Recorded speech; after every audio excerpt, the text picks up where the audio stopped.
você que gosta de saúde e bem-estar, mais um episódio do DoutorCast começando. Bom demais ter você com a gente e hoje teremos um assunto que eu acho que a gente nunca abordou aqui no DoutorCast. Vai ser bom demais, nosso convidado já está aqui, mas antes, claro, preciso falar que você deve seguir aí a nossa página, acompanhar tudo, acompanhe os outros episódios, coloque as suas sugestões, curta, compartilhe, fique de olho porque tem muita coisa boa, cada vez mais profissionais aqui com a gente. E os nossos agradecimentos para a nossa patrocinadora oficial, Unimed Volta Redonda, acreditando desde o início no nosso projeto.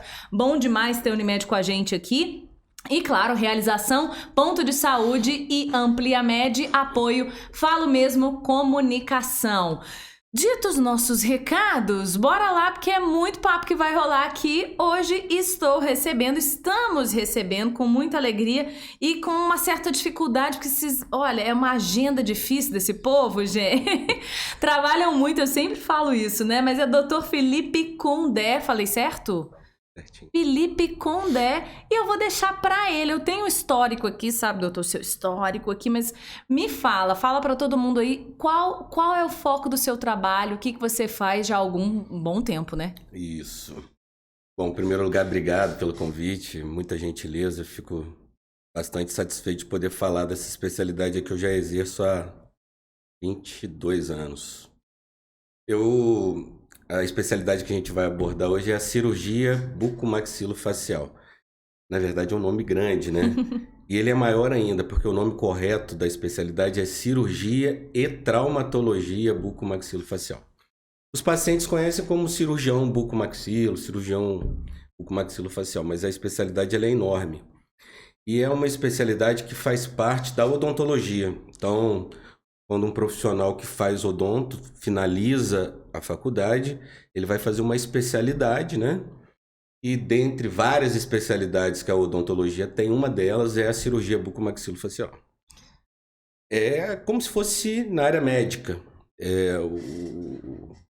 O acadêmico formou em medicina, ele vai escolher uma especialidade de pediatria, ortopedia, cirurgia geral. A odonto é a mesma coisa. A cirurgia bucomaxilofacial, por ser uma especialidade odontológica, ela aborda as doenças, patologias e traumatismos da boca, cavidade oral, da face e do pescoço. É uma especialidade ampla, né, que requer uma formação longa, são 3 anos de residência depois que você termina a odontologia. Você precisa fazer a residência em cirurgia maxilofacial para então poder começar a trabalhar com essa especialidade. E por ser ampla, ela tem vários pontos de atuação, várias áreas de atuação, desde a cirurgia oral, né, como extração de siso, biópsia, pequenos tumores, implantes dentários, até grandes reconstruções faciais, como traumatismo, fraturas de face, explosões faciais, tratamento de deformidades dentofaciais, como que é a cirurgia ortognática, né, que é uma parte da cirurgia bucomaxilo que trata essas deformidades adquiridas ou congênitas. Tem a parte também do tratamento das patologias articulares, então dores na ATM, pacientes que têm processos degenerativos na articulação temporomandibular, patologias, cistos e tumores da face, dos dentes. Então, assim, é uma área muito ampla. Daí o agradecimento pelo convite para a gente poder discutir e falar um pouco mais dessa especialidade. Então vamos lá, porque você já deu os spoilers todos, né? São 22 anos na área. Exatamente. Me conta, como é que foi? Doutora, daqui, a gente de Volta Redonda, estamos gravando de Volta Redonda, né? Sempre dou ênfase que a gente grava daqui, mas que coisa boa é a tecnologia de expandir o nosso material para muito longe. Mas é daqui, da Terra. Sou de Volta Redonda. Nascido aqui em Volta Redonda. Como é que foi essa escolha primeiro da odontologia? Tem alguém na família? Como que foi? Vamos voltar lá, vamos puxar esse novelo aí. Não, assim, eu tinha, sei lá, primo, né? Um conhecido que realmente fazia odontologia, mas quando a gente se prepara para o vestibular, acho que falta muita maturidade. Então, assim, nós somos muito novos. E eu tinha realmente uma grande dúvida na época se eu ia fazer odontologia ou medicina. E por ter um primo na época que era ortodontista, trabalhava com aquela parte de aparelho dentário, ortodontia, né? Eu acabei optando pela odontologia. Então, eu me lembro até hoje, quando eu fui fazer o vestibular, o primeiro vestibular que eu fiz foi para medicina na Cisgran Rio, na época, né? Porque, assim, na época meu pai... Não, cara, você tem que fazer medicina. Não, odonto não. Você vai fazer... Não, eu falei, pai, eu vou fazer odonto, mas vou fazer uma de medicina que você vê. E aí eu fiz essa prova e foi o primeiro resultado. Eu lembro, assim, dia 1º de dezembro eu passei para medicina. E aí ele me pegou, me levou lá para Juiz de Fora, no Maracanãzinho, que você tinha que fazer uma pré-matrícula para segurar a vaga e tal. Eu falei, pai, vai gastar dinheiro à toa, não vou fazer medicina, vou fazer odonto. Você é doido. E aí, pô, eu passei para FOA aqui em odonto, né? Logo depois teve o vestibular da FOA, era mais final de janeiro, assim. E fiz odonto. Mas fiz odonto com o intuito, assim, vou ser ortodontista, né? Vou trabalhar com a parte de aparelho, que eu achava bacana pra caramba. E aí Que é o logo... que muitos, né? Desculpa te cortando, que é o que muitos entram na faculdade, até dentro da faculdade, realmente gostam muito dessa área, que é uma das áreas, acredito, que sejam realmente bem atrativas, né? Exatamente. Muito atrativo. E aí o que acontece? Logo no primeiro ano eu já me apaixonei por anatomia de cabeça e pescoço, que era uma área que depois que eu fiz a disciplina eu fui monitor dela até o fim da faculdade. Hoje eu sou professor, até o responsável pela disciplina lá na FOA. Eu tenho desde 2008, 14 anos. Depois que eu passei pelo primeiro período, segundo, que era anatomia, eu gostei da parte de fisiologia, patologia, cirurgia, e quando chegou na ortodontia, eu não queria nem ouvir falar dela, né? Nada contra, muito pelo contrário, eu adoro a orto, estudo bastante orto. A grande maioria, assim, dos profissionais da odontologia que me indicam pacientes são ortodontistas, principalmente para a área de cirurgia ortognática, disfunções articulares.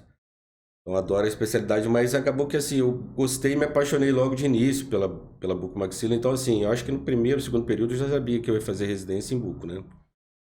E acabou que eu caí numa área assim, muito mais voltada para a medicina do que para odontologia, né? Algumas vezes, algumas pessoas falam, pô, por que você não faz medicina? Eu falei, mano, não preciso. A bucomaxila é uma especialidade odontológica, não preciso você fazer medicina, né? O pessoal jogou a família não ficou jogando. Ai, acabou que Não, ficou jogou. jogando a cara. Caramba. E assim, eu tive alguns amigos que fizeram residência na minha época, né? Eu fiz residência em 99, 2000 e 2001. Então, quer dizer, é isso aí. E logo depois da residência optaram por fazer a medicina. Eu já preferi seguir o rumo odontológico. Aí fui fazer mestrado, doutorado, pós-doutorado. Tanto que essa área de docência que eu já trabalho há bastante tempo requer esse tipo de formação. Preferi investir na cirurgia bucomaxilo do que fazer uma outra faculdade só para... Né? Achei que era desnecessário. Por isso que eu defendo muito que a cirurgia bucomaxilo é uma especialidade odontológica. Não é da área médica, entendeu? E às vezes muito paciente se confunde, né? E acaba procurando um médico ao invés do cirurgião. Eu mesma aqui, eu falei assim, lendo, né? A gente tem a pauta para direcionar aqui. Eu falei, é medicina, é odonto e é odonto. Então, é um orgulho defender isso, né, para a área. E você é muito definido desde o início com odontologia. Muito. Mesmo com todas essas... Porque imagina as influências, né? Demais. Não só dentro de casa, mas os próprios amigos aí que não que largaram, né, a especialidade, mas que foram fazer, como você disse, uma outra faculdade, né? Exatamente. Realmente... E assim, todos eles, eu tenho vários amigos que fizeram medicina após a cirurgia maxilofacial, todos eles continuam trabalhando com cirurgia bucomaxilo. Então, assim... tem um título, mas assim, só por ter, porque na verdade a especialidade eles já exerciam antes da medicina, então, e continuaram exercendo, sabe? E você, então, buscou realmente se especializar, se aprofundar cada vez mais, e aí eu tenho aqui dentro do que, né, do seu histórico, me corrija se eu estiver errado. Então, é mestre em anatomia, doutor em odontologia, professor titular de anatomia da FOD há 14 anos, né, que você está aí nessa parte de aula, de docência, e membro titular também do Colégio Brasileiro de Cirurgia, é isso? Isso aí. Não dá para parar, né? Não dá. Tem que estudar sempre, todo dia, praticamente todos os dias. Ainda mais que a gente está nessa área de docência então, assim, você continuamente abordado pelo aluno, né? Então é muita responsabilidade. E hoje a gama de informações é gigantesca por causa da internet, todos os livros, artigos ficam disponíveis para eles. Então, se a gente não lê na frente, muitas vezes a gente é pego de surpresa, o aluno pergunta alguma coisa e a gente não sabe. Vamos dizer assim, que essa parte de docência foi fundamental para o meu desenvolvimento profissional, porque ela te cobra muito, você tem que estudar todo dia. E sempre, né? Tem que se atualizar sempre para manter os alunos atualizados, né? É uma responsabilidade gigantesca. A gente forma hoje na faculdade aqui de odonto, a média aí de quase 100 alunos por semestre, né? Então, uma responsabilidade grande sobre um grande número de pessoas também, né? E o aluno é um bichinho que fica ali, né? Exatamente. Eu já fui. Você já foi aluno, você sabe também, né? Todo mundo já foi aluno. A gente realmente dá aquela apertada. Então, o sair na frente é muito importante. E às vezes também dá uma folgada, né? A gente tem que apertar. Tem que apertar, é verdade. Muitas vezes, aliás. Agora, vamos lá. Vamos entender um pouquinho sobre essa área. Hoje é uma área, quando você olha assim para o mercado, há um tempo atrás, ninguém queria, né? A maioria era a ortodontia, né? A coisa do aparelho. Ainda hoje eu acho que é muito atrativo, como a gente comentou. Mas quando você olha para essa especialidade, para cirurgia bucomaxilofacial, para o cenário, né, do mercado, as pessoas os dentistas estão buscando, isso aumentou, você tem mais colegas da área? Sim. A especialidade, por exemplo, quando eu fiz 20 anos, 2 anos atrás, quase 23, né, que eu iniciei, existiam poucas residências nessa área, né? E gradativamente o número de residências de pós-graduação, especialização na área aumentou bastante, exatamente pelo aumento da procura também dessa especialidade. Então, assim, hoje a gente tem diversas especializações, diversas residências em cirurgia bucomaxilofacial, todas elas credenciadas e, na verdade, assim, vinculadas, a grande maioria delas, ao Colégio Brasileiro, que é um órgão que supervisiona a qualidade desses cursos, né? Como acontece na residência médica. E então, assim, houve um aumento muito grande pela procura da especialidade. Ainda assim, por ser uma especialidade bem peculiar, entre aspas, até um pouco diferente da área odontológica, porque não abrange apenas dente, né? Abrange os ossos faciais, a estrutura facial, enfim, articulação. Ainda tem uma procura menor do que, por exemplo, a ortodontia. Mas eu costumo dizer que isso gradativamente vai se igualando, né? Porque o mercado ele vai ficando também farto de ortodontista, né? Tem muito ortodontista e poucos cirurgiões. Fica saturado, eu costumo dizer que né? até 10 anos atrás aqui, em Volta Redonda, 10, 12 anos atrás, na área assim, que eu executo mesmo, que eu faço da cirurgia bucomaxilo, que é a área de traumatologia, de ortognática, de articulação temporomandibular, que são cirurgias grandes, que requerem internação hospitalar.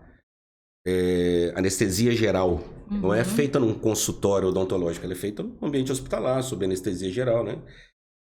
Eu me lembro que eu não tinha nem concorrente aqui em Volta Redonda, eu não tinha profissionais que executassem isso, entendeu? Então eu assim fiquei sozinho um bom tempo e gradativamente alunos da faculdade foram fazendo. Eu fiz carta de recomendação para diversos alunos que foram fazendo residência, especialização e hoje trabalham aqui em Volta Redonda. Uns comigo, outros em paralelo, mas que tem uma ótima relação, não temos problema nenhum quanto a isso.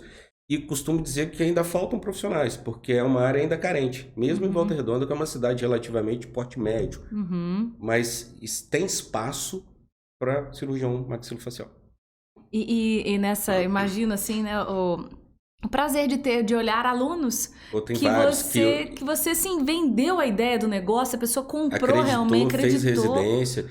E foram vários, assim, que hoje estão aqui no mercado e assim, trabalhando com qualidade, né? Exatamente, porque fizeram uma boa residência médica. Imagina, o professor também é um professor, né, gente? A residência é fundamental. E Claro, todas as áreas a gente não pode puxar para um lado para o outro, mas eu imagino, como você disse lá no início, é cabeça e pescoço, né? A responsabilidade disso é uma especialização, né? Uma área muito, muito séria, né? Você disse que precisa de toda uma estrutura de um aparato. É uma cirurgia, né? É Exatamente. centro cirúrgico. Como que é isso? A especialidade ela se divide em duas partes, né? Uma parte que é ambulatorial, né? Que é feita a nível de consultório dentário, odontológico, né? Com consultas, com, por exemplo, cirurgias sob anestesias locais, como extração de siso, implantes dentários, pequenas cirurgias orais, biópsia, frenectomias, enfim, cirurgias orais que podem ser tranquilamente realizadas sob anestesia local, num ambiente ambulatorial, no consultório. Uhum. Existe uma outra parte da especialidade que é impossível se manter de forma ambulatorial. Então, ela é completamente hospitalar. Ela é feita em ambiente cirúrgico, em centro cirúrgico, sob anestesia geral. Por exemplo, fraturas faciais, tumores faciais, deformidades faciais que requer, por exemplo, a cirurgia ortognática, cirurgias articulares para processo degenerativo. É impossível você fazer esses procedimentos que são grandes, né, com às vezes acessos na face, cirúrgicos, sob anestesia local no consultório. Então, isso é feito a nível hospitalar. Então, eu costumo dizer que, às vezes, o cirurgião maxilofacial, bucomaxilofacial, ele costuma, às vezes, ter uma certa tendência a executar algumas áreas apenas da especialidade. Olha, eu só faço cirurgia oral, eu só faço implante e cirurgia oral. Não gosto da parte hospitalar. Vai se dar bem também na área, não tem problema nenhum, não é demérito nenhum. Uhum. É uma escolha, né? Escolha. Tem outros que já não tem tempo muito para parte de consultório, não gostam muito, gostam mais da parte de cirurgia hospitalar. Eu gosto de fazer tudo, eu faço todas as... Saí do consultório agora, tá? Tem cirurgia, então assim, no hospital, então eu faço tudo. Dou aula na faculdade, sou pai. Não para. E aí a gente vai entrar nessa outra função de pai que rende também bastante. Mas, então, é bem amplo, né? É bem amplo e, assim, às vezes, o profissional opta por pequenas sub-áreas da bucomaxila ao invés de executar todas. Entendi. Isso foi uma ideia que você teve talvez no início, mas se apaixonou por todas as vertentes aí? Exatamente. Quando Aquele viu, tava em fominha, sabe, que gosta. Quer fazer tudo. Quer fazer tudo. Fazer tudo. E tá conseguindo o famoso abraçar o mundo, mas tá conseguindo. Mas é uma correria, né, doutor? Uma correria louca. Imagino, dando aula ainda, porque ainda tem a parte da noite, né? Da aula de noite. Dou aula à noite na FOA e durante o dia trabalho. Eu também sou concursado na Polícia Militar, então trabalho na polícia como cirurgião também. É mesmo? Aí, hospitais, coordeno o serviço de cirurgia bucomaxilo daqui da Prefeitura de Volta Redonda, que é o da Hospital São João Batista. A gente presta um serviço assim maravilhoso à população, de alto nível, uma infraestrutura muito boa. Então, às vezes, a gente consegue oferecer aqui para a população mais carente, né, para os usuários, uma qualidade de serviço semelhante, idêntica ao que a gente faz, por exemplo, particular. Então, assim, é o que você falou, é uma correria mesmo, não tem muita hora, não. Por isso que eu falei, que a gente marcou meio dia e por isso meio. que eu falei no dia, no começo, né? Porque é difícil, a gente sabe os horários de vocês, mas a gente precisa realmente dessa informação. Agora, quando você fala assim, cirurgias grandes, né? Que podem demorar, sei lá, quanto tempo? Tem cirurgias de 12 horas, dependendo. 12 horas? Por exemplo, na época... eu trabalhei no HCPM, que é o Hospital Central da Polícia Militar. Eu fiquei lá por 7 anos. Depois, eu tinha feito residência, passei para o concurso da polícia, né? E eu fiquei 7 anos lá no HCPM. E o HCPM é o Hospital Central da Polícia, né? Então, a gente pegava muitas explosões faciais de fuzil, por exemplo. O cara explodia. Eram aquelas reconstruções faciais demoradíssimas. Às vezes... No meio da cirurgia, você tinha que substituir um membro da equipe porque tá cansado, precisava comer alguma coisa, enfim. Então, cirurgia de 12, 13 horas. Hoje, assim, com as fraturas faciais tradicionais ou cirurgia ortognática, são cirurgias assim de 3, 4 horas, dependendo do tipo de procedimento que é feito, né? Uma média, né? Uma média de 3, 4, depende da cirurgia. E esse trabalho, ele é multidisciplinar? Eu pergunto assim, porque a gente sempre precisa do outro, né? Com certeza. Existe a parceria de outros profissionais? Que profissionais que são importantes aí? Eu acho que depende de cada uma, mas de um modo geral sempre tem alguém, aquele time muito, que pega junto, muito relevante, né? Eu acho que qualquer especialidade tem que ser dessa forma. Então, por exemplo, eu acho que o sucesso da cirurgia maxilofacial ela depende de uma série de especialidades ao redor. Na própria área odontológica, por exemplo, a ortodontia ela é extremamente ligada à cirurgia bucomaxilofacial, principalmente na área voltada para tratamento das deformidades da face. Paciente classe 3 que tem a mandíbula cresceu demais no sentido antero-posterior e a maxila, por exemplo, não cresceu, ou cresceu de menos, né? Cresceu um pouco. Ao invés de ter crescido de forma adequada nesse sentido antero-posterior, cresceu bem pouquinho, então fica com o queixo bem fundo. Tem deformidades verticais também, por exemplo, sorriso gengival. O paciente, ele ri, mostra muita gengiva, né? Porque a maxila ela cresceu muito no sentido vertical e às vezes travou o crescimento antero-posterior da mandíbula. Esses pacientes são bem típicos, eles têm um sorrisão gengival e o queixo bem para trás, então são cirurgias que, para a gente executar, todas as ortognáticas para serem executadas, elas requerem, inicialmente, um preparo ortodôntico pré-operatório. Então, a gente precisa de um ortodontista para preparar ortodonticamente esse paciente para uma cirurgia. Então, assim, eu costumo dizer que é um trabalho em conjunto. O sucesso da cirurgia ortognática é esse casamento aí, ortodontia e cirurgia bucomaxilofacial. Mas eu digo mais ainda. A gente precisa, num pós-operatório imediato, de uma fisioterapia, de fono, às vezes até mesmo de um psicólogo, porque a mudança da face é gigantesca, então às vezes dependendo do tipo de deformidade, a pessoa não se reconhece no pós-operatório. Precisa trocar a identidade às vezes. Então assim, isso tudo precisa ser dito e preparado no pré-operatório e às vezes acompanhado por um psicólogo no pós também, né? Muitos pacientes adoram, talvez 95% dos pacientes adoram a mudança, porque quando você trata a deformidade dentofacial, dá a ele função mastigatória, de deglutição, de respiração, a estética, o benefício estético ele vem junto. Então os pacientes adoram, porque eles começam a ter a função do sistema estomatognático perfeita e ainda de lambuja levam uma melhor estética muito grande. Só que alguns pacientes, uma minoria, não gostam dessa mudança. É mesmo, às vezes acontece. Por isso que é fundamental esse preparo pré-operatório longo até a data da cirurgia para o paciente entender muito bem. E se nesse decorrer desse preparo se observar que existem alguns distúrbios psicológicos que podem acontecer no pós-operatório, é sempre bom ter um acompanhamento pré do psicólogo e às vezes até pós. Porque tem pacientes que dizem, pô, eu adorei, tô mastigando bem, mas eu achei que, sei lá, mudou muito meu rosto. Eu passo na rua, as pessoas não me conhecem, nem me cumprimentam. Mas é porque realmente não conhecem, né? Muda muito a face. E tem jeito de voltar atrás, às vezes de abdicar do procedimento. E foi feito e trouxe um resultado enorme. Por isso que... Mas não tem como, né? Não tem necessidade. Não tem, por isso, graças a trabalho. Deus, assim, eu nunca passei por isso, mas a gente ouve diversas histórias parecidas, porque eu sigo essa linha de contar com todas as especialidades ao redor.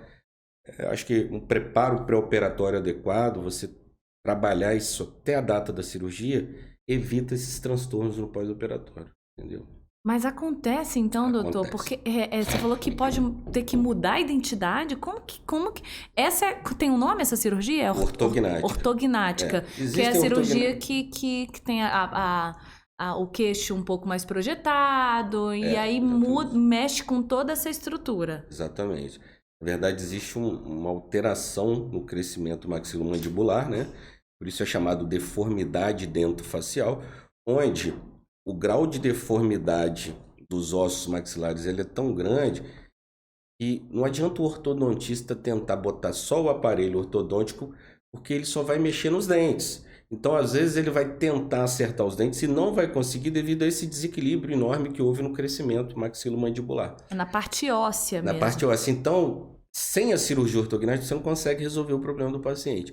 E dependendo do grau de deformidade, quando é uma deformidade muito grande, muda completamente o aspecto facial, o perfil, a vista antero-posterior. Às vezes o paciente olha no espelho, às vezes um parente próximo ou um amigo pode até não reconhecer. Já aconteceu? Já aconteceu, claro. Vários. Mas geralmente é Sempre uma ideia mais positivo, positiva, muito né? positivo. É mesmo? Muito, É extremamente. aquela Muda- alegria de se ver tão diferente, mas bem. Exatamente. É muito gratificante. Bem legal. Resultado, assim, restaura a função. Restaura não, né? Você dá ao paciente uma função que às vezes ele não tinha, por exemplo, às vezes o paciente não consegue nem mastigar de forma adequada, respirar de forma adequada. Ele sai de uma cirurgia mastigando, respirando bem e feliz, né? Com autoestima. E Lá em mais cima. bonito. Começa a namorar, casa. Tem que te chamar para padrinho. Não acontece. Ai, que legal, gente. Porque ter que mudar uma identidade é um negócio que mexe muito, né? Mexe A gente já bastante. pensa que... Claro que existem deformidades bem mais amenas, mais sutis, que Uhum. existem pequenas mudanças na estética facial, né? São sutis, mas mesmo assim captadas, notadas pelo leigo, pelo colega, pelo marido, pela esposa, enfim. Alguma coisa tá diferente, muda, né? claro. Além da qualidade de vida que você fala, né? Da mastigação, até a respiração mexe. Mexe bastante. Inclusive, uma área da cirurgia bucomaxilo que tem crescido bastante é o tratamento dos pacientes com apneia obstrutiva do sono, né? O paciente ele ronca bastante, tem uma dificuldade respiratória, vários episódios de hipopneia ou apneia noturna. E assim, refletem no dia a dia dele, no trabalho dele. E essas cirurgias de apneia, o paciente, quando ele tem essa apneia do sono, esse ronco constante à noite, além de atrapalhar muito o convívio familiar com a esposa, com o filho, né? Atrapalha muito o dia a dia dele. Esse paciente, ele não dorme direito à noite, então ele passa a estar cansado durante o dia, o trabalho dele não rende durante o dia. Propicia a obesidade, a ansiedade, a impotência sexual. Então, esses pacientes com apneia normalmente são tratados com cirurgia ortognática. Quando o otorrino, por exemplo, esgota as possibilidades, já fez amígdala, adenoide, pólipos, palatoplastia e o paciente continua roncando. Então, a gente opera esses pacientes fazendo o avanço maxilomandibular, a parte de cima e de baixo é avançada, e às vezes até com mentoplastia acessória. Você avança esse segmento da face para quê? Para aumentar as vias aéreas, para aumentar a passagem de ar. Então, esse paciente ele tem uma melhor estética muito grande e, assim, restaura a qualidade de vida, né? Começa a dormir bem, a respirar, a namorar, enfim, a render no trabalho. Então, E até bacana. estético muda? Muda bastante. Então, não é só algo para resolver o ronco ali. Não, esteticamente interno. melhora muito. Porque normalmente esses pacientes com apneia, que tem uma obstrução grande das vias aéreas, eles são pacientes classe 2. Então eles têm esse segmento maxilomandibular muito retraído, muito para trás, né? E aí quando a gente faz esse avanço, melhora o contorno facial. Uhum. Então, muito bacana. É comum, o que você poderia dizer, assim, doutor, das cirurgias mais comuns? Que aí falamos rapidamente aí de duas, mas o que hoje se observa, assim, né, dentro da sua rotina de cirurgias que são demandadas? Ou isso mudou de um tempo para cá, era uma coisa e agora é outra? Não. Bom, assim, a nível de consultório, acho que parte de dentes inclusos, ela é muito procurada, né? Então, se procura muito especialista em cirurgia bucomaxilo para a extração de dentes inclusos. Siso incluso, um canino incluso, cistos e tumores na cavidade oral, implantes dentários. Hoje em dia tem o artifício aí também da harmonização facial definitiva, que são o uso de próteses customizadas. Então, a gente customiza as próteses, ou seja, ela é feita exatamente para aquele paciente, né? Para, por exemplo, melhorar o terço inferior da face, a região paranasal, o osso zigomático, o ângulo mandibular. Também são cirurgias feitas no consultório, às vezes com anestesia local. Não Mas precisa sem ficar dúvida, no centro cirúrgico. botão. Não, Ou também o não, e outra, pretinho, para de gastar dinheiro, às vezes, com harmonização que tem que ficar, facial, às que é vezes. com ácido, por exemplo, e hialurônico, que é maravilhoso também, entendeu? Mas, assim, Mas tem um tempo de validade, tempo né? de validade. Então, quando você faz, por exemplo, a harmonização definitiva, você pula essa etapa, né? É um pouco mais caro, mas você não vai ficar tomando aí agulhada uma vez por ano, de 2 em 2 anos. Mas é também uma excelente opção terapêutica, harmonização com ácido. Bom, mas sem dúvida nenhuma, eu acho que no consultório ainda é a parte de implantes dentários e os dentes inclusos. Agora, é a parte mais procurada da especialidade. Agora, a nível hospitalar, ortognática, sem dúvida nenhuma, tá? Ortognática é o que os pacientes mais buscam hoje. Não só para reabilitação funcional, mas principalmente devido a esse benefício estético que acontece. Uhum. É uma cirurgia funcional, sem dúvida nenhuma. A estética é um benefício. Vem junto, tá? E chama Então, atenção, né? Realmente. chama, claro que chama. Com a mudança, a pessoa, opa, esse negócio muda mesmo, Muda. né? É diferente. Muda bruscamente. E assim, e uma coisa que é diária, né, do nosso cotidiano, que é o trauma facial, o traumatismo facial, né? Desde os pequenos traumas com pequenas fraturas que todo dia tem, a fratura de nariz, do arco zigomático, de mandíbula, por exemplo, acidentes corriqueiros como queda de bicicleta, queda no colégio, uma briga, soco, né? Uma agressão física, enfim. Causam pequenas fraturas faciais até grandes fraturas faciais que também acontecem diariamente, como acidentes automobilísticos, de moto, grandes quedas, né? Por exemplo, no ambiente de trabalho, o cara cai de uma altura grande, então tem fraturas faciais mais complexas. Mas isso não vai acabar nunca. Isso é do dia a dia. Então, é uma área que também é bastante carente. Uhum. Então, assim, faltam profissionais nessa área. Então, A ortognática, voltando só nesse assunto, é uma cirurgia delicada? Delicada no sentido porque, imagino, né? Aumenta cada vez mais a procura por isso, a estética tá aí como um ponto forte.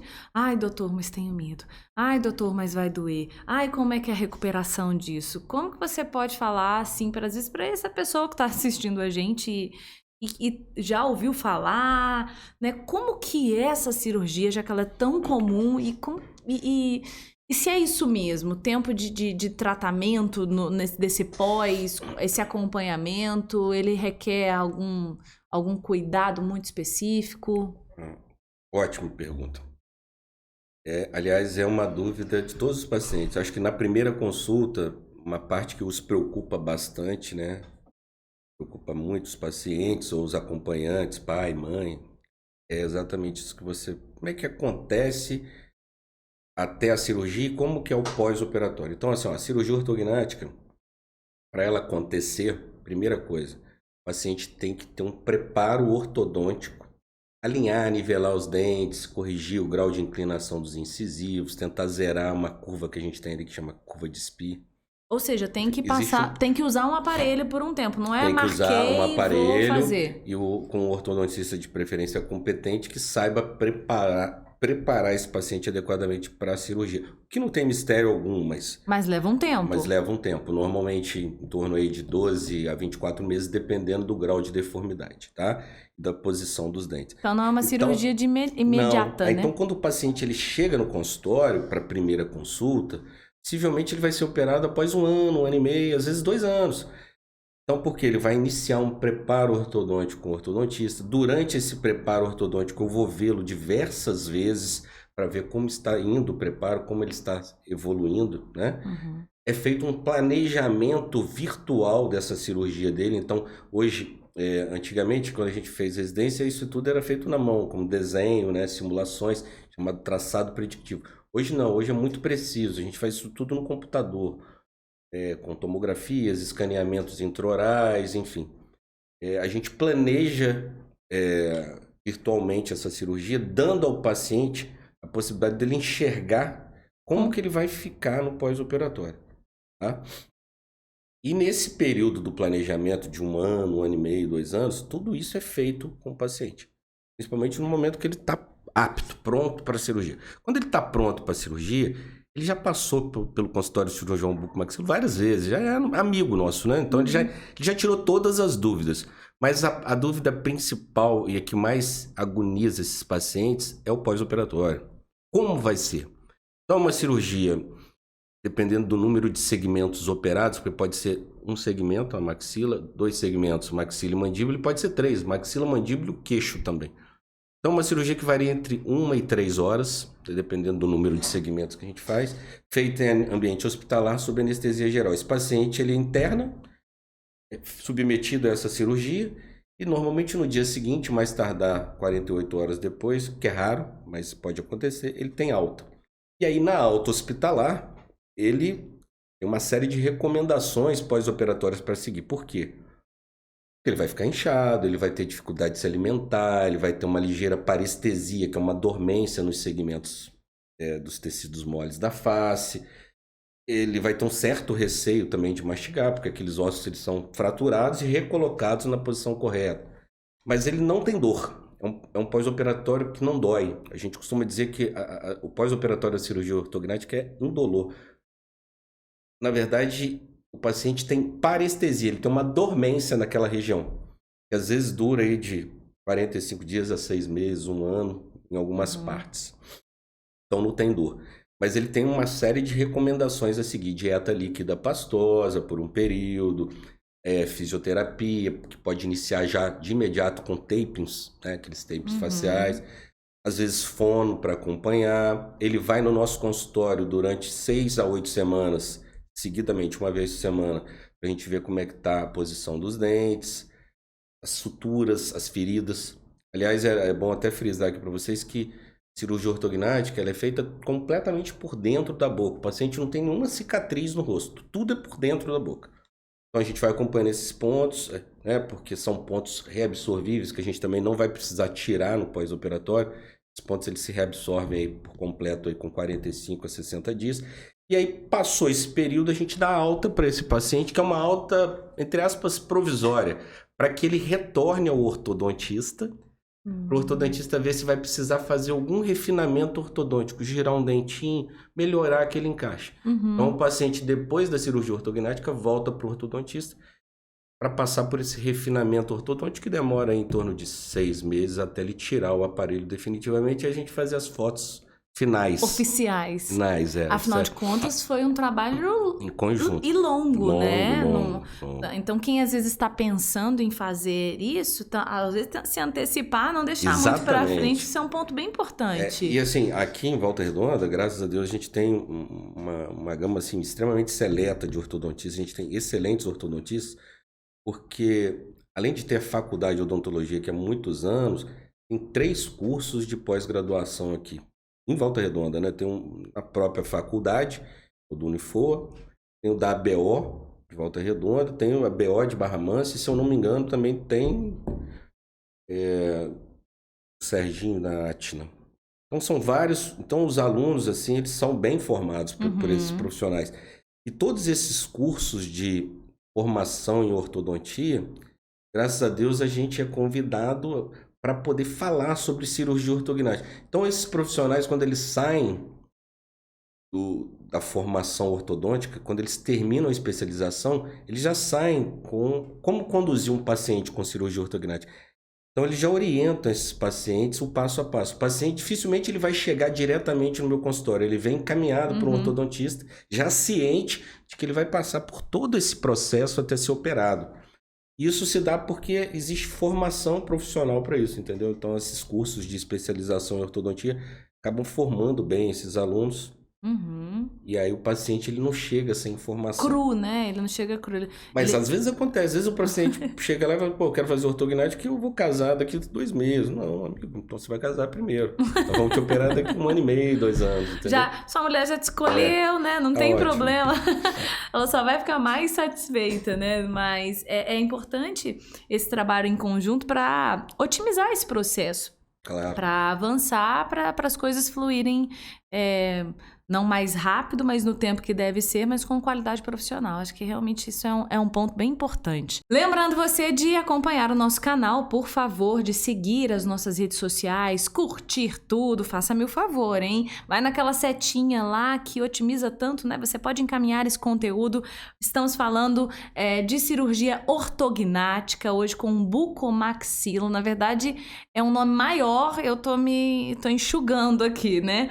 Mas a gente sabe que muita gente tem dúvidas sobre esse assunto. Ele já disse que é uma das grandes procuras, e muita gente ainda tem dúvida, tem medo.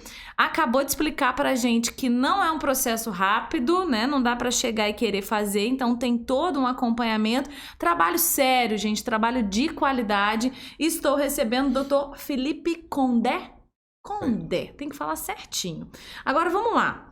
Doutor, me fala sobre possíveis complicações. Ótimo. Porque isso, né, gente, pode acontecer. Bom, eu costumo dizer que complicação, ela pode acontecer numa cirurgia de unha encravada, né? Na verdade, assim, a complicação cirúrgica, ela pode acontecer. Então, o que o cirurgião, qualquer cirurgião de qualquer área, ele precisa fazer um excelente pré-operatório, né? Exames pré-operatórios, um excelente planejamento pré-operatório, para que ele otimize todas as possibilidades de sucesso no resultado. Consulta pré-anestésica é fundamental, você ter um anestesista que você confia e esse paciente passar por ele, né? Para você reduzir ao máximo uma complicação trans durante a cirurgia ou pós-operatória, tá? Mas que acontece. Normalmente as complicações pós-operatórias, elas estão associadas a patologias de base. Então, pacientes que já têm alguma patologia associada, cardiopatas, diabéticos não controlados, enfim, pacientes que apresentam algumas patologias que limitam os nossos resultados no pós-operatório, tá? Ou que podem interferir nos nossos resultados no pós-operatório. Agora, se você pega um paciente mesmo com patologias de base, mas bem controlado pelo seu médico, que fez um planejamento pré-operatório adequado, uma consulta pré-operatória, pré-anestésica adequada, a gente enxuga a possibilidade de complicação. Na verdade, a gente praticamente zera essa possibilidade, né? Mas pode acontecer. Um exemplo claro de complicação pós-operatória são infecções que podem acontecer após uma cirurgia, né? Seja ela qual for. A gente não está falando especificamente da ortognática. Não, a gente está falando de qualquer cirurgia. Tá? Então, essas infecções pós-operatórias, graças a Deus, assim, eu não tenho, nunca tive, mas podem acontecer porque não estão ligadas apenas à odontologia ou aquela cirurgia que você fez ali.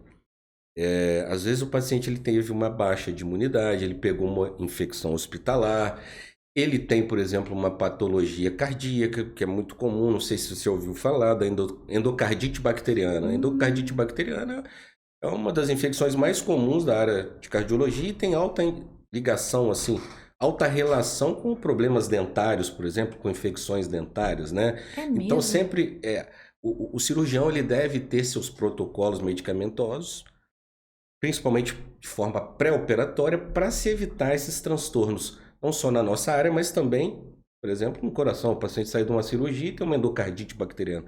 Existem protocolos que a literatura mundial traz para a gente de forma atualizada, que devem ser seguidos para a gente evitar essas complicações, esse tipo de complicação, tá? Outro tipo de complicação também, às vezes, a rejeição que o organismo tem, por exemplo, a algumas órteses e próteses. Então, às vezes, o paciente, apesar do titânio ser completamente biocompatível, o titânio é hoje um material que a gente usa para fazer fixações rígidas em cirurgia ortognática, em, por exemplo, fraturas faciais. E, às vezes, o paciente pode ter, às vezes, a perda ou a exposição de um parafuso ou outro, que é um procedimento, uma complicação que pode acontecer, é rara, e que a gente resolve facilmente ali no consultório mesmo, com anestesia local. são coisas que podem ser pequenas ou maiores. Essa endocardite a gente realmente escuta, né? Muito, Uhum. a ponto de falar, olha, isso é muito sério, isso Muito, pode ser muito muito sério. O que é essa endocardite? Por que ela vem principalmente dessa área, de onde mais ela pode surgir, né? Dessa parte oral, né? Dessa cavidade. O que acontece para surgir a endocardite? A endocardite bacteriana, a primeira coisa que o paciente precisa entender é que o mesmo sangue passa aqui no dente, na cavidade oral, né? Ele percorre todo o organismo, então, inclusive, precisa ser bombeado pelo coração para poder nutrir, né? Vascularizar os tecidos do nosso corpo. Então, às vezes uma infecção dentária com foco de infecção ali naquela região pode levar aquelas bactérias para o coração, né? E aí o que acontece? Uma inflamação ali, né? Processo inflamatório infeccioso chamado de endocardite bacteriana e pode levar o paciente à morte, inclusive. A endocardite bacteriana normalmente ela está ligada também a algum distúrbio cardíaco. O paciente normalmente ele tem já ali algum problema hereditário ou até mesmo adquirido durante a vida e botou uma válvula, tem pontos de retenção bacteriana e essa bactéria ali da cavidade oral, quando ela passa pelo coração, ela acaba causando esse transtorno às vezes extremamente grave. Para se evitar isso, e é possível perfeitamente se evitar isso, existem protocolos medicamentosos pré-operatórios que a gente usa. É uma antibiótico terapia profilática, que a gente chama, né? Que é feita antes da cirurgia, para que no momento daquela intervenção cirúrgica, daquele foco de infecção na boca, o antibiótico já esteja agindo, impeça, né, esse processo de acontecer. Ou seja, essa bacteremia e, obviamente, essa bactéria se reter ali no coração e causar endocardite bacteriana. Eu estou falando para você assim de modo geral, mais geral, né? Que é bem profundo, eu imagino, para as pessoas entenderem. Entender o que está acontecendo. Mas é muito comum. Eu costumo dizer que assim, a endocardite bacteriana ela está extremamente ligada a infecções orais. Muito ligada. Então, por isso que tem que ter esse cuidado absoluto aí, principalmente em pacientes que já relataram casos de problema cardíaco, cirurgias cardíacas, próteses de ovários, enfim.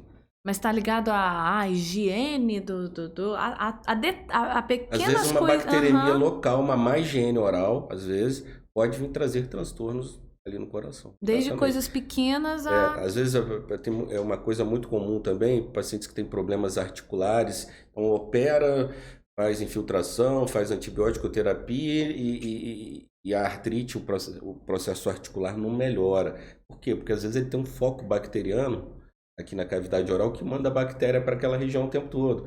Então o paciente pode fazer o que for ali naquela articulação que antes de resolver esse foco dentário não vai adiantar, porque a causa não está lá no joelho, está ali em cima, entendeu? Então, e é com antibiótico? É, antibiótico terapia, sempre. E aí quando você fala desse tratamento profilático, não, profilático. Mas assim, às vezes não. Eu sou a favor da remoção do foco de infecção. Então, por exemplo, o paciente tem um resto dentário ali, vive infeccionando, tira aquilo. Você tem que tirar, claro. Mas aí você faz a antibiótico terapia profilaticamente antes da cirurgia, já inicia antes da cirurgia e dá continuidade no pós-operatório. Para quê? Para se evitar uma endocardite bacteriana no pós-operatório, tá? Porque é um problema que afeta principalmente o coração, é isso? Isso. Uhum.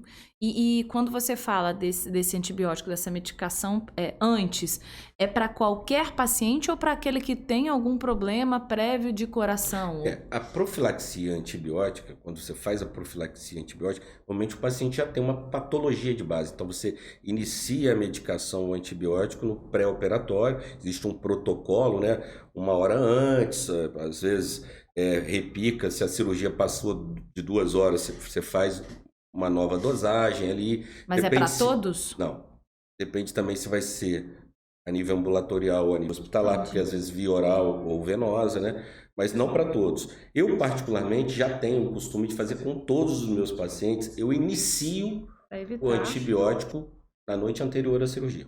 Agora, quando ele tem algum histórico, alguma patologia de base, pode, por exemplo, tender a levar o paciente a um quadro de endocardite bacteriana, aí a gente segue o protocolo. Aí faz a profilaxia exatamente igual como a literatura mundial recomenda, tá? Mas assim, meu paciente hoje, ele vai fazer um siso incluso no consultório. Eu faço antibiótico pré-operatório. Ele já inicia na noite anterior. Então, esse paciente ele vai operar amanhã, hoje à noite ele já começa a antibiótico terapia. Para te falar a verdade, eu já entro com o antibiótico e o anti-inflamatório também. Até para ele ter um conforto no pós-operatório. O paciente ele inicia na noite anterior antibiótico terapia e o anti-inflamatório. E no momento da cirurgia essa medicação já está agindo. Então, um conforto no pós-operatório é uma tranquilidade muito grande para a gente também. E assim, isso evita qualquer possibilidade de infecção. Com certeza, é uma segurança, né, em todo, seguindo corretamente esse protocolo. Agora você falou que atende no SUS, né? Atende e que é muito gratificante, realmente com a qualidade que um paciente particular tem com esse mesmo profissionalismo. Como que é essa diferença do atendimento do SUS para o particular? Se existem demandas diferentes, né? A gente está falando principalmente do Hospital São João Batista, em Volta Redonda, que tem esse tipo de atendimento. E como que é esse trabalho? Você consegue contar um pouquinho para a gente? Há quanto tempo você está com... Consigo, claro. Aliás, eu adoro falar dessa parte porque... Vamos dizer que o Hospital São João Batista é minha casa, assim, onde eu tenho uma gratidão muito grande àquele hospital, não só pela minha formação, mas por estar lá há tanto tempo. E assim, é muito gratificante, porque a gente consegue resolver problemas ali de pacientes que não teriam a menor condição de serem resolvidos se não tivesse essa especialidade lá, né? Desde simples fraturas da face que impossibilitam, às vezes, o paciente de mastigar, de comer, de socializar, de respirar, até grandes tumores e fraturas faciais. E eu entrei no Hospital São João Batista em 2001, no final da residência. Estou lá há 21 anos, e há 7 anos, graças a Deus, venho coordenando esse serviço de cirurgia bucomaxilo, que me dá um prazer muito grande, porque eu consigo implementar ali o meu modo de trabalho como eu faço no meu consultório particular, na minha clínica privada, pelo plano de saúde, por exemplo, né? É claro que eu tenho um apoio grande da direção do hospital. Eu vou dizer que assim, para o serviço funcionar adequadamente no SUS, você precisa ter o apoio da direção, né? Materiais, infraestrutura, instrumentais adequados, uma logística adequada para poder operar. O volume do SUS é bem maior, né? E às vezes tem uma certa fila, eventualmente as coisas acumulam um pouco, a gente pede um dia a mais de centro cirúrgico para poder conseguir zerar essa fila, ou praticamente reduzir essa fila, e conseguir dar à população, né, um atendimento ao usuário, né? Um atendimento assim, de qualidade e que traz uma satisfação profissional gigantesca para eles. Eles saem muito gratos, porque assim, às vezes em alguns serviços da nossa região, a gente recebe pacientes às vezes de cidades vizinhas, a gente vê que isso não acontece, como acontece aqui em Volta Redonda. Então acaba que aqui em Volta Redonda a gente acaba solucionando o problema da nossa região, da nossa cidade e de cidades vizinhas que não conseguem ter, talvez por falta de grana mesmo, de investimento, esse tipo de especialidade no SUS. Então a gente acabou virando uma referência aqui na região e acaba fazendo cirurgias maxilofaciais de vários pacientes da região por ter esse apoio do Hospital São João Batista, né? Por isso que eu falo que é um hospital que eu tenho uma gratidão muito grande e que consegue realmente atender com qualidade. E não só na cirurgia bucomaxilo, eu vejo isso em todas as especialidades. Hoje é um hospital referência para politraumatizados, para emergência, urgência, emergência, né? E acaba que o investimento a nível hospitalar, ele torna-se maior do que das outras regiões. E aí o hospital acabou virando uma referência em todo o sul do estado aqui. Um paciente acidentado, um paciente que tem um AVC, um paciente que tem uma fratura, por exemplo, de fêmur, um paciente cirúrgico, que depende da cirurgia geral, uro, São várias especialidades. É um trabalho em conjunto com alguns médicos também? Sim, na verdade, hoje a cirurgia bucomaxilofacial, ela está dentro do serviço de emergência do Hospital São João Batista. Então, hoje, o que é o serviço de emergência? Serviço de emergência, 24 horas. Hoje tem um cirurgião bucomaxilofacial de plantão todos os dias da semana, segunda a segunda. Então, tem um plantonista da cirurgia bucomaxilofacial, igual tem o ortopedista de plantão, o cirurgião geral, o clínico geral, o anestesista, entra no... o obstetra, enfim, tem o cirurgião bucomaxilo. Então, ele é da equipe cirúrgica ali. Tá? Uhum. Então, quando chega um paciente politraumatizado com fratura, ele já tem um primeiro atendimento ali também pelo cirurgião bucomaxilofacial. Então, já existe o cara 24 horas aguardando esse paciente. Uhum. Isso é um ponto primordial, porque assim, esse primeiro atendimento ele é fundamental para o sucesso após esse trauma.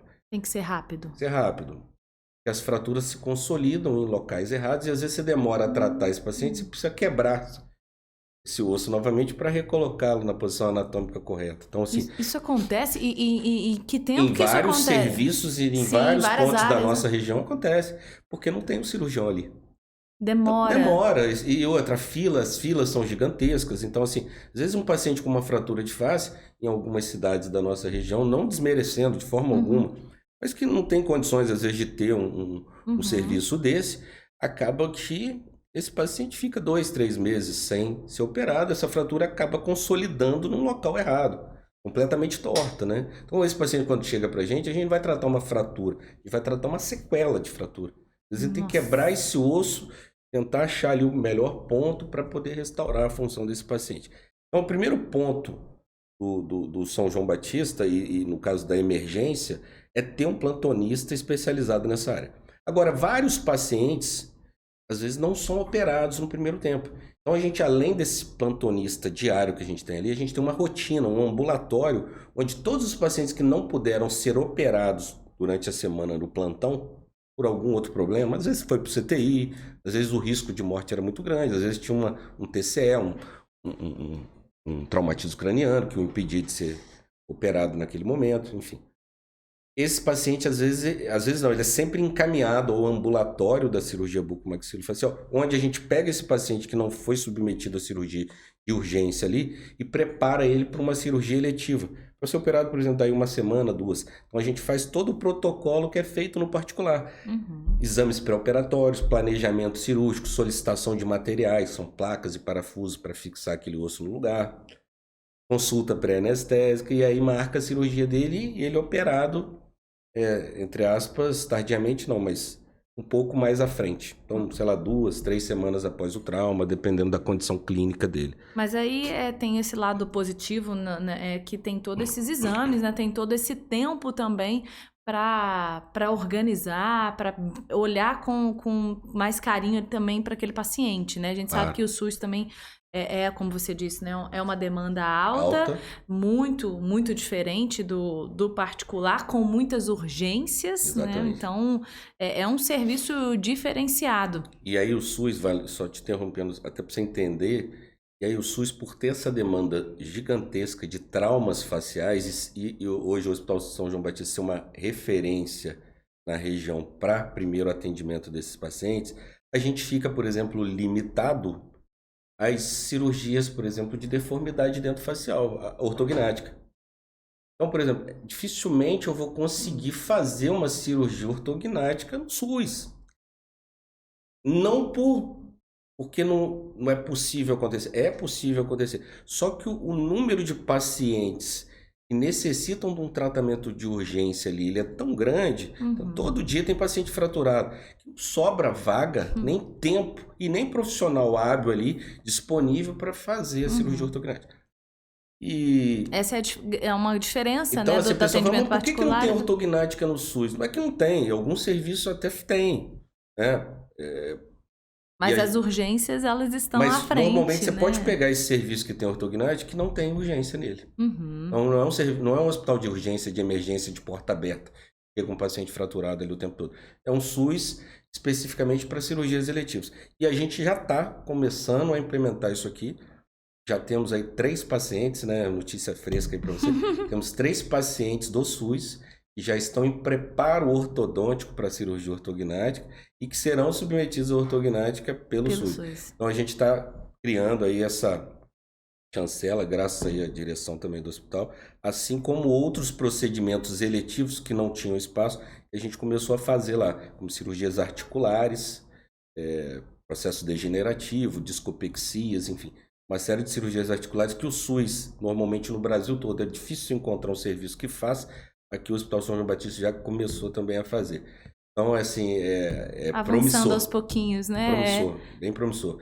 E é gratificante, porque aí a gente conseguir executar a ortognática, a cirurgia articular de ATM, juntamente com o trauma que já é feito, pô, fica perfeito. Completo. É o combo perfeito. Combo perfeito, exatamente. E é tão desafiador, imagino, ainda mais no SUS. Agora, quando a gente fala de gratificante, eu imagino, tentando na nossa conversa aqui, no nosso bate-papo, o quanto isso acontece na sua área, porque a gente está falando de do rosto, né? A gente está falando dessa região em que mexe muito com as pessoas, com o emocional. Então, é um trauma, é uma urgência, é uma questão ali de, às vezes, vida ou morte, mas existe essa questão também de como que ficou, como Exatamente. Vai ficar. Então, eu imagino a responsabilidade e quão gratificante é isso também, os retornos, os resultados. E assim, normalmente as fraturas de face desconfiguram muito a face, né? Não só por cicatrizes, mas porque os ossos, quando eles são fraturados, o tecido mole que cobre o osso, né? Eles acompanham normalmente aquele trauma. Então, por exemplo, o paciente que tem um afundamento, uma fratura de face, na hora que você olha para ele, não precisa nem tomografar e nem pedir nenhum exame. Na hora que ele entra no seu ambulatório, que você vê aquela deformidade adquirida ali após o trauma, você já sabe mais ou menos, olha, tem uma fratura do assoalho de órbita, ele tem fratura de nariz. Isso antes de sentar na cadeira, na hora que ele entrou na sala. Porque o grau de deformidade facial é grande. Então você já diagnostica, obviamente, a fratura, né? Só com a ectoscopia, só vendo o paciente, sem encostar nele. Aí, obviamente, que aí a gente vai examinar, vai checar todas as fraturas, vai tomografar esse paciente e planejar a cirurgia dele. Mas o grau de desconfiguração facial é muito grande. Então, além do paciente chegar ali quebrado, destruído psicologicamente e a estrutura óssea também é destruída. Ele chega sem comer adequadamente, ele chega desnutrido, ele chega sem mastigar, chega com dor, chega com dificuldade respiratória, chega com distopia, às vezes um olho mais baixo do que o outro, a face toda assimétrica. Quando você devolve ao paciente todas essas funções que ele tinha antes do acidente e ainda dá para ele a oportunidade estética novamente, você está reinserindo esse paciente na sociedade. Então, assim, eles ficam muito felizes, assim, muito gratos, né, da gente conseguir devolver para eles essa autoestima. Vamos dizer que é uma reinserção na sociedade mesmo, porque às vezes um paciente assim, ele não sai de casa. Tem pacientes que falam, nesse período da pandemia, né, que foi um período muito triste aí que a gente passou, mas não abandonamos o nosso serviço, continuamos operando, obviamente que diminuiu um pouco o volume, mas eu lembro assim que os pacientes falaram assim, pô, se essa pandemia continuar, tá até bom, porque eu tô de máscara. Então, assim, a máscara não mostra muito o rosto, né? Aquilo tampa o rosto. Mas não é isso, a gente não quer viver de máscara. A gente não quer isso, né? Com certeza.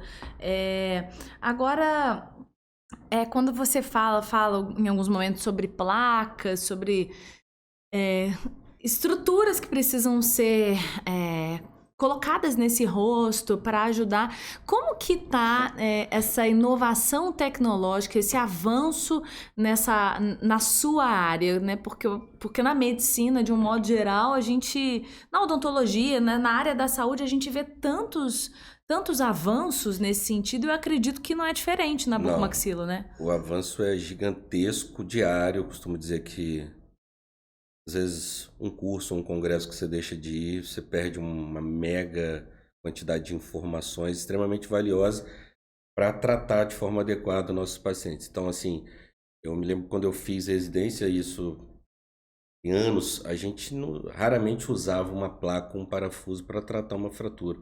Tudo era usado com fio de aço. Era fio de aço.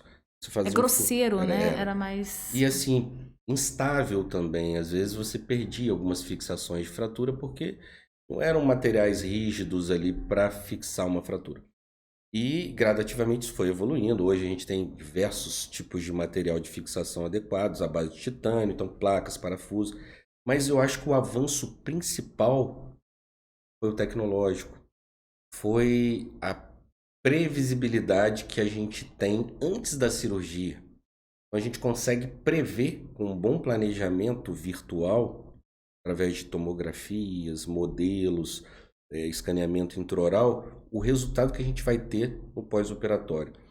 Esse avanço tecnológico ele foi fundamental. Um outro detalhe do avanço tecnológico é a customização. Hoje a gente consegue customizar um material no próprio SUS para o nosso paciente. Por exemplo, o paciente que a gente operou na semana passada, a paciente ela tinha um tumor gigantesco aqui, no arco central aqui, na região mentoniana. Então ela já sabia que perderia um segmento ósseo muito grande, né? Então o que a gente fez? A gente tomografa essa paciente. Essa paciente, com a tomografia, eu mando esses arquivos da tomografia, chamados arquivos DICOM, para São Paulo. Uhum. O cara lá em São Paulo, que é um amigo nosso, conhecido, fornece inclusive às vezes materiais para cirurgias particulares e também para cirurgias a nível de convênio. O que ele faz? Ele imprime essa mandíbula dessa paciente igualzinho a mandíbula dela, com o próprio arquivo da tomografia. Então essa mandíbula ela chega, impressora 3D para mim, como se eu tivesse com a mandíbula dela aqui na minha mão. Como se eu tivesse, não, eu tô com a mandíbula dela aqui na minha mão. Então o que eu faço? Eu opero primeiro essa mandíbula, que é exatamente igual a dela aqui, né? Eu planejo, eu já dobro a minha placa, vai reconstruir aquela mandíbula, já simulo o tamanho do enxerto, tudo certinho. Então quando eu chego para operar essa paciente, uma cirurgia de 4, 5 horas vira uma cirurgia de 1 hora. Nossa. Então o avanço tecnológico, ele foi extremamente positivo, muito positivo. Ele beneficiou, ele diminui o nosso tempo cirúrgico, aumenta a qualidade e a previsibilidade da cirurgia, do resultado cirúrgico e, principalmente, trouxe com ele uma responsabilidade muito grande, porque com esse avanço tecnológico não dá para errar. Não tem desculpa, né? Não dá. É verdade. O que você vai falar? Nossa, é complicado, verdade. Né? É difícil. Pode acontecer? Pode, claro que pode. Todos são possíveis, mas aumentou muito a responsabilidade. É igual o computador que você falou, né? Que mostra ali o rosto da pessoa, como ele vai... Exato. Como ele vai ficar. Então, olha como avançou a tecnologia nesse sentido. Ah, doutor, tenho medo de como eu vou ficar. Não seja por isso, vamos ali, então. Tem essa facilidade que eu acho que é tão importante. Hoje a gente realmente tem essa tecnologia ao nosso favor, mas realmente traz esse peso, né? Nunca tinha pensado por esse lado, mas traz essa mais responsabilidade ainda. Existem outras cirurgias que eu queria rapidamente falar, que você falou alguns momentos que é da ATM. Como que é essa cirurgia? Ela é comum também? Porque antigamente se ouvia muito, é o desvio da ATM, dói a ATM, faz fisioterapia, vai pro dentista. Não, é cirúrgico. Como que é isso? Bom, a ATM, até para a gente começar falando dela, ATM, articulação temporomandibular. Então, é uma articulação da mandíbula, da cabeça da mandíbula, com o osso temporal aqui na base do crânio. A ATM é a articulação que permite a gente abrir, fechar a boca, movimentar a mandíbula para um lado e para o outro, né? Obviamente com a ação da musculatura mastigatória. A ATM, articulação temporomandibular, ela pode ter diversos processos patológicos associados a ela. Desde pequenas sinovites traumáticas, né? São pequenas inflamações ali devido ao trauma, por exemplo, como deslocamentos de disco articular, estalos, crepitação e um processo degenerativo que é a osteoartrose. Normalmente, quem tem uma disfunção, ou seja, um funcionamento incorreto da ATM, quer seja por um bruxismo, um hábito parafuncional, ou até mesmo um trauma, veio a causar aquele transtorno, aquela patologia articular. Normalmente, 90% dos pacientes que têm esse distúrbio da ATM, chamado de DTM, disfunção temporomandibular. Então, a ATM é a articulação, DTM é o funcionamento incorreto, que é a disfunção temporomandibular. Então, normalmente, 90% dos pacientes com DTM são tratados com sucesso sem cirurgia. Tá? Digo até mais de 90% são tratados com bastante sucesso sem necessidade cirúrgica. Desde diagnosticados corretamente e tratados corretamente. E aí esse tratamento é o que? O profissional que trata a disfunção temporomandibular, a DTM, é o especialista em DTM e dor orofacial, que é uma especialidade odontológica como a buco, como a ortodontia, como a endodontia, como a pério, enfim. É uma especialidade. Agora, 90% não é 100%. Então, tem 10% aí, mais ou menos, desses pacientes com patologias articulares que esgotam todos os tratamentos clínicos possíveis e, mesmo assim, continuam com a limitação da função. Não abrem a boca, quando abrem, travam, tem luxação. Dói, estala muito, o paciente não consegue mastigar, não consegue se alimentar, não consegue se socializar, porque só de falar começa a estalar. Então, enfim. E aí sim, esse paciente passa a ser cirúrgico. Após esgotados os tratamentos clínicos, não houve sucesso, aí sim parte para a cirurgia. E aí tem vários procedimentos cirúrgicos, desde uma artrocentese, que é uma lavagem que a gente faz na articulação, até reconstruções articulares com prótese. Prótese customizada da articulação mesmo. É feita uma prótese ali naquela região para restaurar o paciente, devolver a ele uma articulação que foi degenerada, né? Passou por um processo degenerativo. Então, uma reabilitação através de prótese mesmo. Então, a cirurgia ela pode ser bem pequenininha e pode ser uma reconstrução total da ATM com prótese. Mas que bom saber que é os 10%, Exatamente. né? Então, assim, quando bem diagnosticado e bem tratado por um profissional especialista nessa área, raramente vai precisar operar. Mais uma vez, como é importante, a gente sempre fala aqui da especialidade, né? Cada um, é o famoso cada um no seu quadrado. Exatamente. Porque realmente você cuida daquilo da forma que merece, aquele olhar com profissional, bem direcionado. E aí foi né? até bom você ter tocado, porque hoje a especialidade de DTM e dor orofacial, ela já é, hoje não, ela já é reconhecida, né? Existe a sociedade de DTM e dor orofacial. Ela é uma especialidade reconhecida pelo conselho há bastante tempo. E é uma especialidade que vem tendo um alto índice de sucesso, também trabalhando em conjunto com outras especialidades, com psicólogo, com fono, com fisioterapeuta. Então, são terapias coadjuvantes, né? Às vezes, medicação, relaxante muscular, agulhamento seco, acupuntura. Por quê? Porque normalmente uma das principais causas da disfunção temporomandibular são hábitos parafuncionais. A gente costuma dizer que ela é multifatorial, né, a disfunção temporomandibular. Então, às vezes, assim, tem várias causas. Então, é o estresse, ansiedade, um hábito parafuncional, por exemplo, bruxismo. O paciente tem hábito de apertar os dentes ou ranger os dentes, né? Muita gente relaciona o bruxismo com o hábito de ranger, quem range dente à noite. Não, existem dois tipos de bruxismo. Existe um bruxismo chamado cêntrico, ele é diurno, normalmente diurno, e consciente. O paciente sabe o que faz e eventualmente se pega fazendo aquilo durante o dia. O grau de estresse do dia a dia é tão grande, o tempo todo ele está travando a boca. Então, a articulação trabalha em excesso. Acaba esmagando o disco e deslocando, por exemplo, esse disco lateralmente ou anteriormente. Causa estalos e depois, se esse disco não voltar para a posição, pode causar até o closed lock, né, que é o travamento fechado, a limitação da abertura de boca.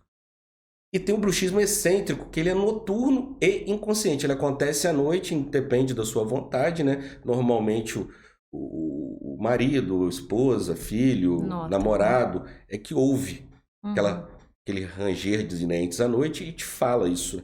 Porque o paciente não sabe o que faz. Então ele descarrega o estresse do dia a dia, durante o dia, à noite, que era o período que ele era para estar relaxado e ele está ali trabalhando. Esses pacientes, eles só sabem que tem alguma coisa errada, porque normalmente eles já começam a acordar com dor. Eles acordam cansados, dor na face, dor no rosto, cefaleia, às vezes aqui na musculatura mastigatória, região temporal, massetérica. E aí, por exemplo, se ninguém falar para ele que ele faz isso à noite, ele procura atendimento por essas dores. Sim. Ou deixa passar, como é importante também, às vezes, a pessoa, ou quem tá perto, né, informar, relatar, porque passa exatamente. Às vezes, uma coisa pequena, e como que compromete, como que o estresse mexe com essa região, né? Por isso que o tratamento é multifatorial. Você vai entrar, às vezes, com um relaxante muscular, com benzodiazepínico, se for o caso. vai ter uma acupuntura para diminuir a ansiedade ali, para pegar aqueles pontos de gatilho também. Tem uma fisioterapia para fortalecimento muscular, postura dessa musculatura. E existe uma placa também chamada de placa estabilizadora ou miorrelaxante que o paciente dorme com ela. Isso melhora muito a qualidade de vida dele. E mais, as dores praticamente desaparecem. E eu sempre indico um profissional especializado em disfunção para fazer essa placa. Por quê? Porque essa placa ela precisa ser feita e reajustada mensalmente. Não é fazer e largar, não. Tem paciente que chega lá no consultório, não, eu tenho bruxismo, mas eu tenho placa. Quem fez essa placa? Eu não lembro o nome, não. Quanto tempo? Ah, tem uns 3 anos. Mas já ajustou? Não, só fez. Não adianta. Porque o grau de apertamento ou de ranger dos dentes é tão grande que ele desconfigura aquela placa a todo momento. Então, pelo menos de 3 em 3 semanas, uma vez por mês, você precisa estar sempre ajustando a placa ao paciente para que ele mantenha aquela qualidade de vida sem a necessidade cirúrgica. Senão, gradativamente, aquela articulação vai se degenerando e um caso que poderia ser tratado clinicamente vira cirúrgico. E começa muito sutil, né? Você tá falando aí, às vezes eu reparo, nossa, tô apertando, tipo, tô tensa. A gente descarrega Com muito. certeza. E é muito uma linha muito tênue daquilo que é rapidinho, aquilo que vai aumentando e comprometendo Exatamente. tudo. Ah, chega no fim do dia, isso aqui tá dolorido, isso aqui tá cansado. E o nome da especialidade, ó, DTM e dor orofacial. Então, disfunção temporomandibular e dor orofacial. Toda essa dor descarga se espalha pela face. Então o paciente fica com dor orofacial mesmo, com dor na face, às vezes cervicalgia, dores de cabeça, cefaleias, enfim. Dor não é normal, né? A musculatura da nuca, toda a musculatura cervicofacial acaba sendo comprometida por um hábito que é simples de ser resolvido. É verdade.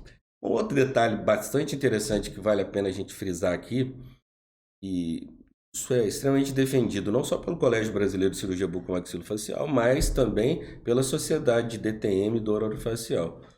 E hoje em dia, o paciente com dor orofacial, que faz bruxismo, ser tratado com toxina botulínica, Botox. A toxina botulínica, todo mundo sabe, a ação dela é extremamente eficaz. Ela paralisa temporariamente a musculatura facial, principalmente a musculatura da mímica facial, né? Para suavizar, rejuvenescer, para, de repente, sumir ou amenizar aqueles sulcos e rugas, principalmente no terço superior e médio da face, aqui, né? Região frontal e pé de galinha. Mas ela também é usada por uma série de outras patologias no corpo todo, não só na cirurgia bucomaxilofacial. E existe hoje uma corrente que tem preconizado o uso da toxina botulínica, do Botox, na musculatura mastigatória, principalmente região massetérica e temporal. São 2 músculos muito potentes da mastigação, fecham a boca, né? Masseter e o temporal. E esses músculos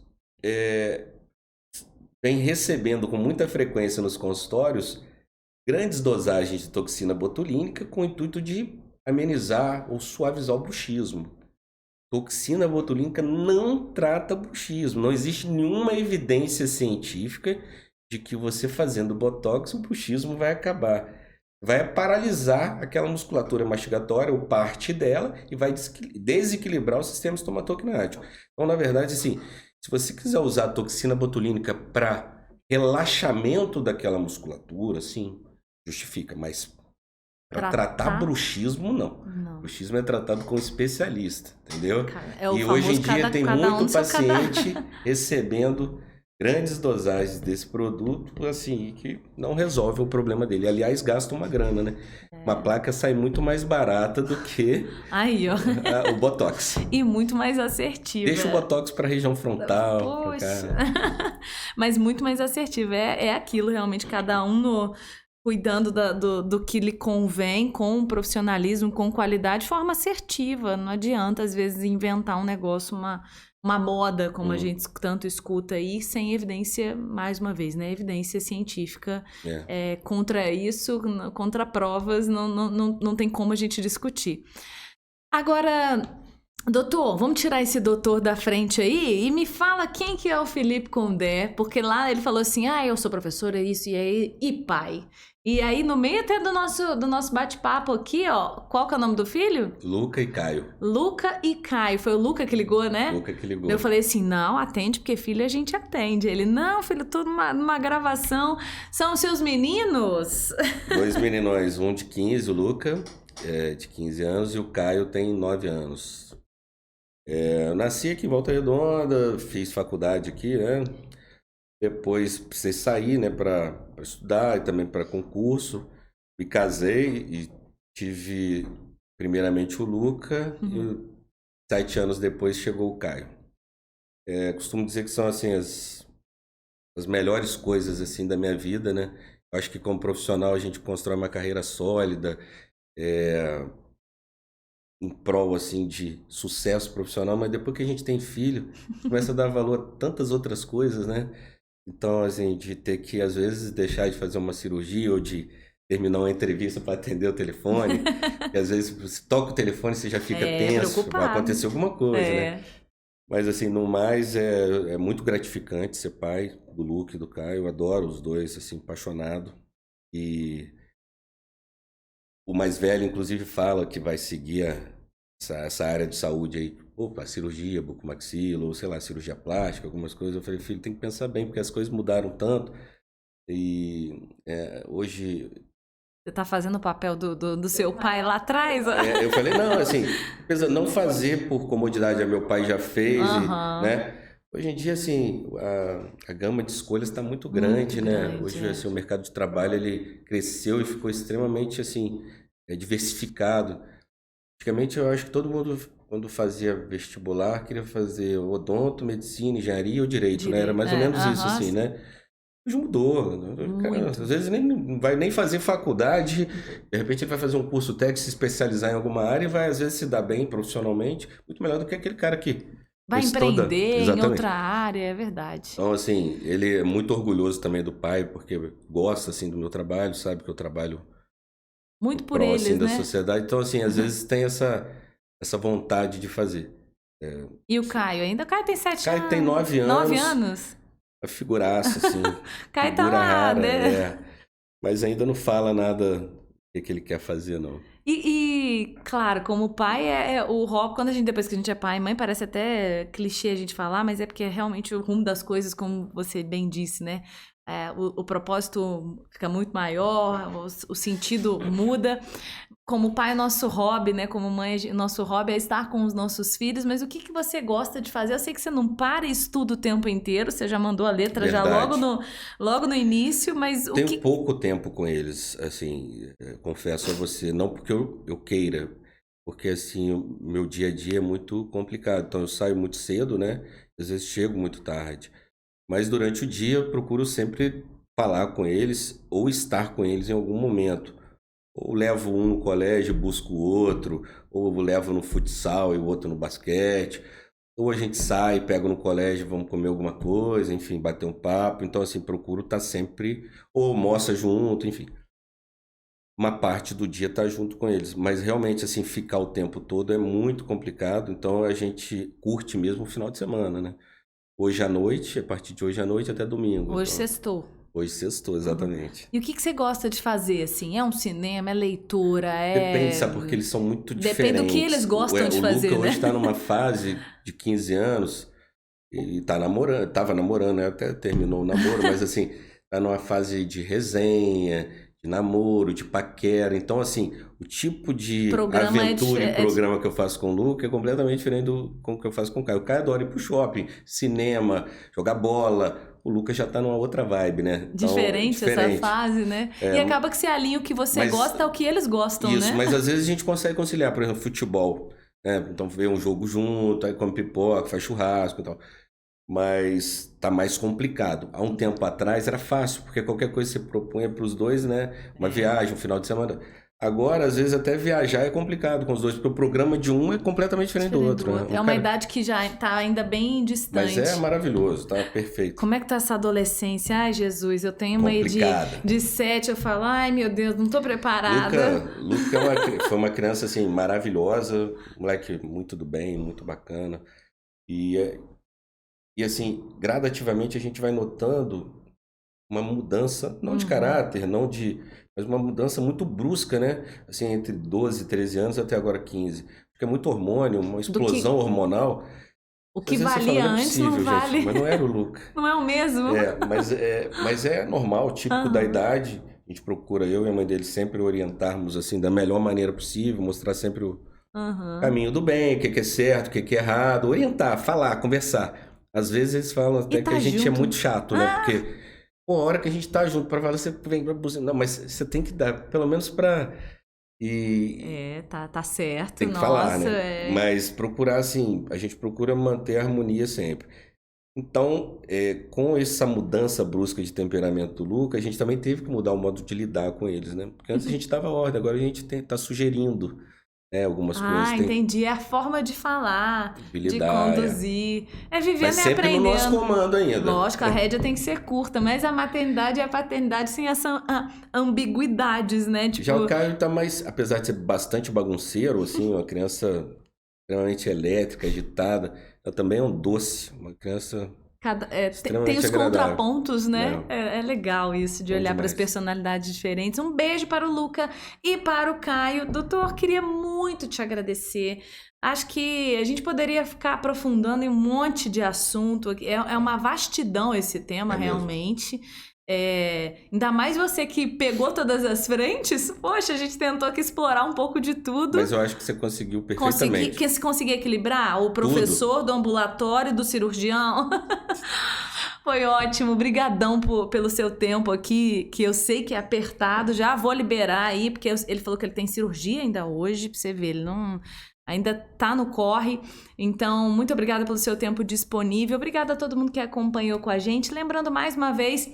Nossa patrocinadora oficial, Unimed Volta Redonda, Realização Ponto de Saúde e Ampliamed, apoio Falo Mesmo Comunicação, e lembrando também você de acompanhar a gente em todas as frentes, em todas as redes sociais, porque aqui a gente potencializa, a gente joga para todos os canais para atender você. Você pode escrever o que você quer ver e ouvir aqui no nosso DoutorCast. Podemos trazer diversas especialidades. Olha aí, hoje trouxemos um cirurgião bucomaxilo, bom demais, muito aprendizado, muito conhecimento. Curta, compartilhe, encaminhe esse conteúdo, acompanhe a gente em todas as redes sociais. Brigadão, doutor! Poxa, eu que agradeço. Obrigado pelo convite. É extremamente gratificante poder explicar, falar da nossa especialidade, o que a gente faz no dia a dia, né? E é o que o objetivo principal do seu programa, vocês estão de parabéns, é a gente poder tornar isso público, né? Porque tem muito paciente que não conhece a especialidade ou conhece pouco, não sabe até onde ela chega. E vocês dando esse espaço aqui pro cirurgião, nos permite poder falar da nossa especialidade, divulgar os serviços que são feitos por ela e principalmente mostrar para quem está chegando agora que é um mercado extremamente promissor. A cirurgia bucomaxilofacial, apesar de ser de longa data, uma especialidade odontológica, ela vem ganhando uma popularidade muito grande agora com a difusão da internet, né? Então, as coisas mudaram muito. E hoje é uma especialidade que vai atingindo cada vez mais o seu público, exatamente por programas como o de vocês. Eu estou muito grato, aceitei assim de primeiro o convite, fiquei extremamente lisonjeado aí por poder ser referenciado e poder falar um pouco mais dessa especialidade que eu executo há tanto tempo. Obrigadão. Tantos anos, 22 anos, e falou com propriedade realmente, escolha, claro que a nossa escolha muito assertiva. Obrigada, doutor, mais uma vez. Vocês tiveram uma aula, né? Uma aula e uma consulta do professor, porque a gente falou de muito assunto até no detalhe. Isso. Então foi muito legal. Obrigada a todo mundo que esteve com a gente. Nosso programador está aqui nos bastidores, estamos junto também. Beijo grande para vocês. Tchau, gente!